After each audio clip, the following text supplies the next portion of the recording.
નમસ્કાર, હું છું ધ્વનિ રોહિણી. એબીપી અસ્મિતાના ડિજિટલ પ્લેટફોર્મ પર આપનું સ્વાગત છે.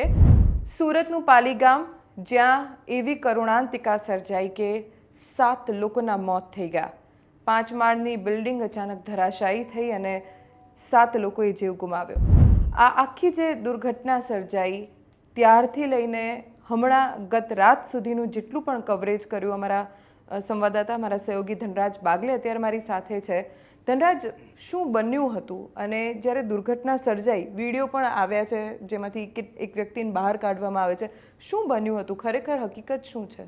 જી બિલકુલ, સુરતનું સચિનનું પાલી ગામ સુરતના બોર્ડર લાઇન પર આવેલું છે અને એ પાલી ગામની અંદર 5 માળની ઇમારત અચાનક તાશના પત્તાની જેમ ધરાશાયી થઈ ગઈ. શરૂઆતમાં તો કોઈને ખ્યાલ જ નહોતો આવતો હતો કે શું કરવું. તાત્કાલિક ધોરણે સુરત કલેક્ટરે આદેશ આપ્યા કે તમામ જે તંત્ર છે એ તાત્કાલિક ધોરણે ઘટના સ્થળ પર પહોંચે. એટલે સુરત ફાયર વિભાગની ટીમ છે એ સૌથી પહેલાં પહોંચી અને અધિકારી કર્મચારીઓ છે એ જેસીબી દ્વારા સૌથી પહેલાં તેમણે કામગીરી આરંભી હતી. જેસીબી દ્વારા કાટમાળ ખસેડવાની કામગીરી આરંભી હતી. એ દરમિયાન સૌથી પહેલી સફળતા પ્રાપ્ત થઈ હતી અને એ છે એક 20 વર્ષીય યુવતી હતી. એનું નામ હતું કશિશ શ્યામ શર્મા. એ કશિશને જીવિત બહાર કાઢવા માટેનો સફળ પ્રયાસ થયો હતો. ત્યારે તાત્કાલિક ધોરણે તેને નવી સિવિલ હોસ્પિટલમાં ખસેડવામાં આવ્યા હતા. ત્યારબાદ શરૂઆત થઈ હતી કે હજી કેટલીક જિંદગીઓ છે એ આ 5 માળના સ્લેબમાં દબાયેલી છે, ત્યારે તેને જીવિત કઈ રીતે બહાર કઢાય.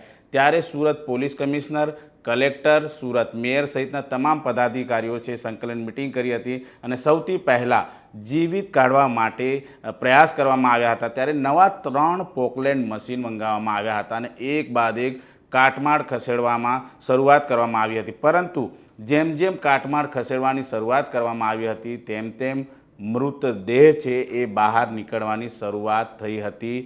પહેલી એક યુવતી છે જીવિત નીકળી. ત્યારબાદ 2 કલાકની જહેમત બાદ એક જે કાટમાળ છે ખસેડવામાં આવતા પહેલી લાશ નીકળી. ત્યારબાદ રાત્રિના સમયગાળા દરમિયાન આ જે રેસ્ક્યુ ઓપરેશનની કામગીરી છે એ તેજ કરવામાં આવી હતી. ઇન બિટવીન એનડીઆરએફ અને એસડીઆરએફની પણ મદદ લેવામાં આવી હતી.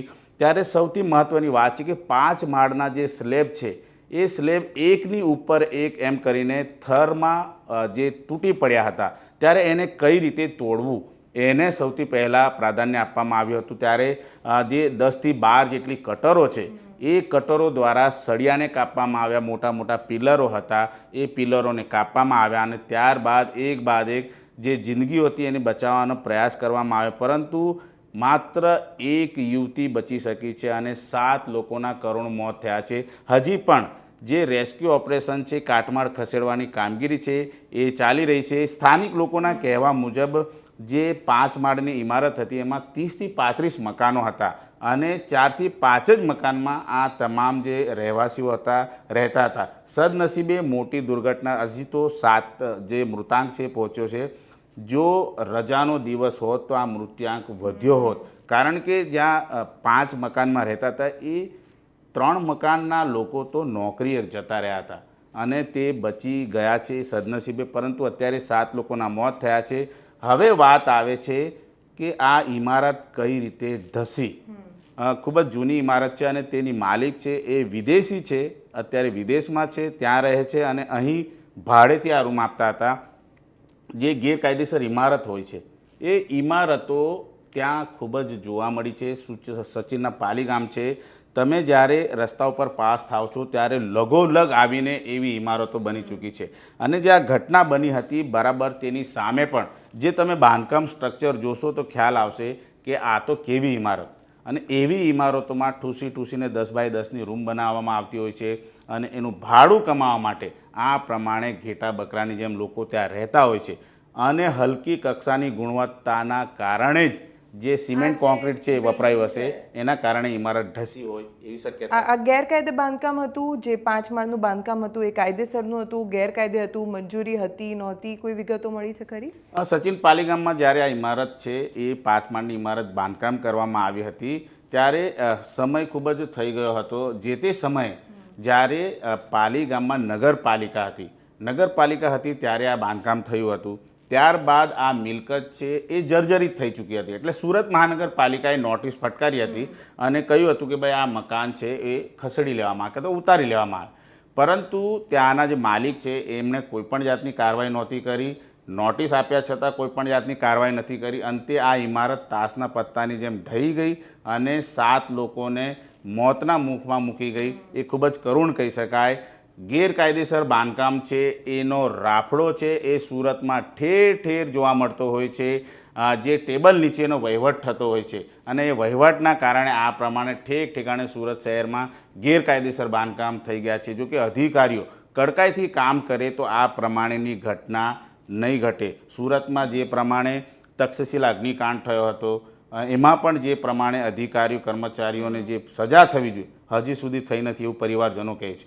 હવે જ્યારે આ બીજી ઘટના સુરતમાં ઘટી છે ત્યારે આ ઘટનાની અંદર પણ જે પ્રમાણે ઢાક પીચોડો છે એ થતો નજરે આવશે જ. કારણ કે આમાં ટેબલ નીચેનો વ્યવહાર થયો જ હશે અને તો જ આટલી મોટી ઇમારત છે નોટિસ આપ્યા છતાં કેમ એ ઉતારવામાં ન આવી, કેમ આ રીતે કરવામાં, અધિકારી આમાં સ્પષ્ટ જવાબદાર હોય એવું અમને લાગી રહ્યું છે પ્રાથમિક રીતે. પણ અધિકારીની પણ જવાબદારી ગણાય, કેમ કે ખાલી નોટિસ આપી અને સંતોષ માની લીધો. રાજકોટમાં જે ઘટના બની એ પછી સરકારે સ્પષ્ટ સંદેશ આપ્યો છે કે કોઈ પણ કેમ ના હોય, કેટલી બી કક્ષાનો અધિકારી કેમ ના હોય, જો એની બેદરકારી હશે તો કાર્યવાહી થશે. શું સુરતમાં પણ આ પ્રકારની કાર્યવાહી થશે? કેમ કે 7 જિંદગીઓનો સવાલ છે, 7 જિંદગી આમાં દટાઈને જીવ ખોવ્યો છે. તો એ 7 જિંદગીના જવા પાછળ જવાબદાર જે પણ હશે, કોઈ એવા સંકેત મળ્યા છે ખરા કે એની સામે કાર્યવાહી થશે?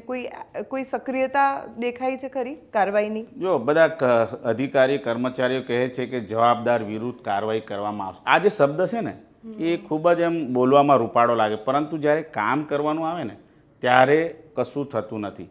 પરિવારજનો છે આક્રંદ કરતા હોય છે, તે સમય સાંત્વના આપવામાં આવતી હોય, પરંતુ જ્યારે કાર્યવાહી કરવામાં આવતી હોય છે, તક્ષશિલા અગ્નિકાંડ અધિકારીઓ માત્ર સસ્પેન્ડ થયા, સસ્પેન્ડ થઈને ફરીથી નોકરી લાગી ગયા, કોઈ કશું થયું નથી. તક્ષશિલા અગ્નિકાંડના જે વાલીઓ છે હજી પણ આંસુ સારી રહ્યા છે, તેમને ન્યાય નથી મળ્યો. હવે જ્યારે આ ઘટના ઘટી છે ત્યારે એમાં પણ એ જ પ્રકારે થશે. કોનું બાંધકામ હતું, કઈ રીતે બીયુસી હતી કે નહીં, આ બધું તાત્કાલિક ધોરણે કામગીરી કરશે, પછી ફાઇલ પડતી રહેશે. એટલે જે લોકો મોતના મુખમાં જે મુકાયા છે એમના પરિવારજનો કહી રહ્યા છે કે જવાબદાર વિરુદ્ધ કડક કાર્યવાહી થવી જોઈએ.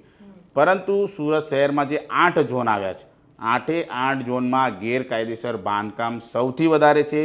ઉપરાંત જર્જરિત મિલકતો સૌથી વધારે છે. સૌથી વધારે જર્જરિત મિલકત સેન્ટ્રલ ઝોનમાં છે. 1168 જે મકાનો છે એ જર્જરિત છે. એને નોટિસ આપવામાં આવી છે, પરંતુ કોઈ પણ જાતે તે ઉતારવામાં નથી. હા, વરસાદ આવે છે, મકાન પડી જાય છે, પછી અધિકારીઓ કે અમે તો નોટિસ આપેલી હતી. ભાઈ નોટિસ આપી છે, ઉતાર્યું કેમ નહીં? તમારી જવાબદારી આવી છે. કડકાઈથી કામ કરો, જેનાથી આ પ્રમાણે મોટી મોટી દુર્ઘટનાઓ થતી હોય એનાથી બચી શકાય. ધનરાજ, આભાર આપનો.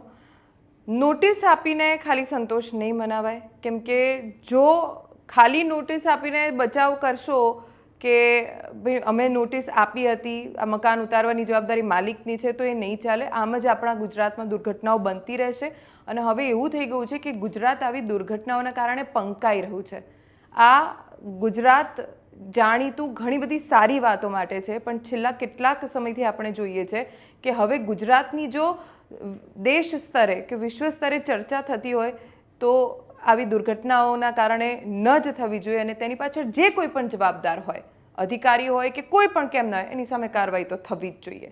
એબીપી અસ્મિતા આપના સુધી દરેક સમાચાર પહોંચાડશે. આપ અમને દરેક સોશિયલ મીડિયા પ્લેટફોર્મ પર ફોલો કરી શકો છો. ટ્વિટર, ફેસબુક, ઇન્સ્ટાગ્રામ પર અમે અવેલેબલ છીએ અને સાથે 24/7 તમારે એબીપી અસ્મિતા લાઈવ જોવું હોય તો તમે યુટ્યુબમાં અમને સબસ્ક્રાઈબ પણ કરી શકો છો. નમસ્કાર.